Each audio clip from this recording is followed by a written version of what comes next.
Is this on? Is this on? Okay, okay. All right. Hopeful hand close. Hey. Hopeful hand close. Oh. Hopeful hand close. Hey. Cornel Sigala here. As you guys can see, I'm very excited. Because right now in my hand, I have the Galaxy Z Fold 2. This is just me and pure sexiness. Thank you very much, Samsung, for giving me my best wishes. Let me just show you. Look at it. Look at it. Look at it. Look at it. Sexy indeed. Anyway, let's talk about this device because I'm here to take over this gaming video. And wait. Stop. Wait, now let me finish. Okay. I know the Colonel is excited about the Z Fold 2, but trust me, he will get his own video on this because he's totally excited, as I am. And welcome to my gaming video on this device. I know you guys have been waiting for this. I've been waiting for this device as well. The Z Fold 2 is a successor to the original Galaxy Fold. And if you look at how Samsung has taken things in terms of foldables with the original Fold, the Z Flip, as well as also the Z Fold 2 that we have here, it is just quite interesting that an expansive range of foldable devices. Now, this device, the Z Fold 2, or the Fold 2, I'm going to call it, because that Z naming is just, sorry Samsung, you shouldn't have done that. The Fold 2 as a device is really awesome. First off, you look at it compared to the original Fold. The cover display is just much larger. It's around the same footprint, but it is 6.3 inches, so much more usable, especially if you're scrolling or doing things, or even if you're gaming with the front display. Now, of course, that display is a 60 Hz display, and you're thinking, okay, all right, I want more, and yes, it gives more. So we open up to reveal, of course, the main display. And that's 7.6 inches. It's 2208 by 17.03, I believe. And it is a 120 Hz display. And this is where, of course, the adaptive refresh rate works. Doesn't work on the rear display, on the cover display, because the cover display is 60 Hz. But you have that ability built into that. So 120 Hz. And we'll check that out in our gaming. But it's powered by the Snapdragon 865 Plus processor worldwide. So don't worry about that. And you also have, of course, a sizable battery in there, 4500 milliamp battery, and we'll see how that works over time. 25-watt charging, some really loud speakers, and boy, trust me, when you hear the speakers, you understand how loud. And I think I'll do a separate speaker video. Check out like the whole Galaxy line, how their speakers actually sound. But anyway, so there's that. Now you also have cameras. You've got 12 megapixel cameras in the rear.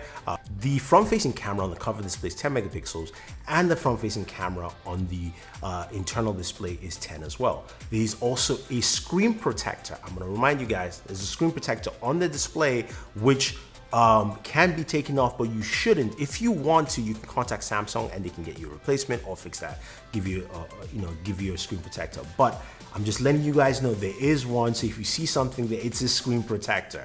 Now, let's talk about gaming. So what we're going to do is we're going to check out some Android games, and we'll play some Game Pass as well, because of course, that's something that I've been doing a lot lately.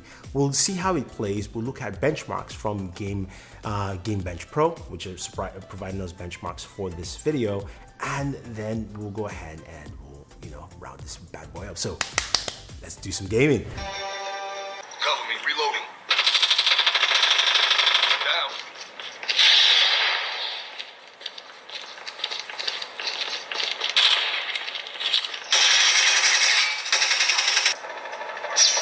Hostile. Enemy contact.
All right, so gaming on this device is really smooth. Now, there are different ways to game, and it looks different whether you're using the cover display or the internal display on the device.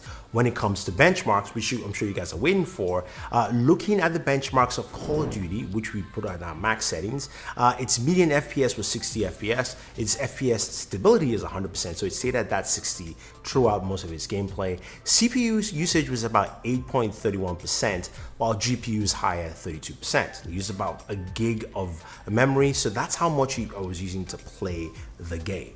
Now, when we move over to PUBG also had a median FPS of 60. Its stability was also at 100%. CPU and GPU were much higher, or at least a little higher than Call of Duty, which you would expect with PUBG, at 15.16% for CPU, 44.6% for GPU.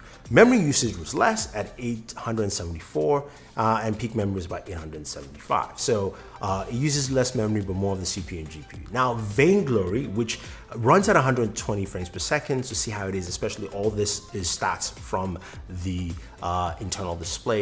Vainglory ran at a medium FPS of 120 frames per second, so we got to match, of course, what our display is putting out in terms of refresh rates. 99% FPS stability. CPU usage was about 7.3, so it's actually lower, and GPU is a bit higher at 46.15%. In terms of memory, you're looking at 904. For average memory, peak was about 925, so slightly less than a gigabyte. So that's the kind of performance you're getting, which matches a lot of gaming phones, matches the Galaxy Note 20 Ultra. Again, it's the 865 Plus, so you get to see that here.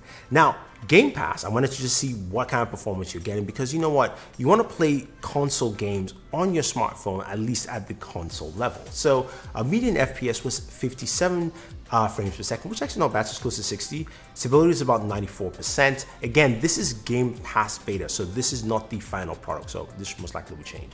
CPU usage was 3.4%. Again, this is streaming off the cloud, so you shouldn't use that much. And GPU was not available because it wasn't using the GPU, so you have that there. In terms of memory, you're looking at about 600 megabytes for average memory and 604 for peak. So that is what it gives you there. In terms of performance, though, I think overall, you're gonna get one of the best performances on this device. Now, the other thing to note also is, of course, temperature. This actually ran rather warm. I mean, yeah, it hit 101 degrees for me, about 37 to 38 degrees in terms of looking at it in Celsius. And yeah, I don't think it has any specific special type of cooling, which is probably why. And you're running that brand new 865 Plus processor. The speakers on the other hand were booming loud, really loud. And I've told you guys I'm going to do a separate speaker test. It really came out clear and crisp. I really like it because you've got two basically bottom firing speakers on this device, so you're getting some really clean sound. I like that with this device. Best thing to have the speakers on the top side if you're using the tablet mode, just much easier. I'd suggest people to rotate it. I think overall though, performance on this device is really good. A lot of people will like it, and I think in terms of gaming, this is going to be a great experience. But stay tuned for more videos on the Galaxy Z Fold 2. We're going to show you just more functionality, just using some of the multitask features, how it applies. And there's one thing I want to mention though, when you're gaming and you are gaming with external display, not every game supports quick switching. So Call of Duty Mobile, you play game with external display, you jump into the internal display, it still stays in the resolution of the external display. PUBG, on the other hand, differently, it jumps and it resizes. So game developers have to, of course, adapt to these features for this device. Hopefully you enjoyed this video. If you like, don't forget to hit the subscribe button. Thank you very much, and always enjoy your entertainment.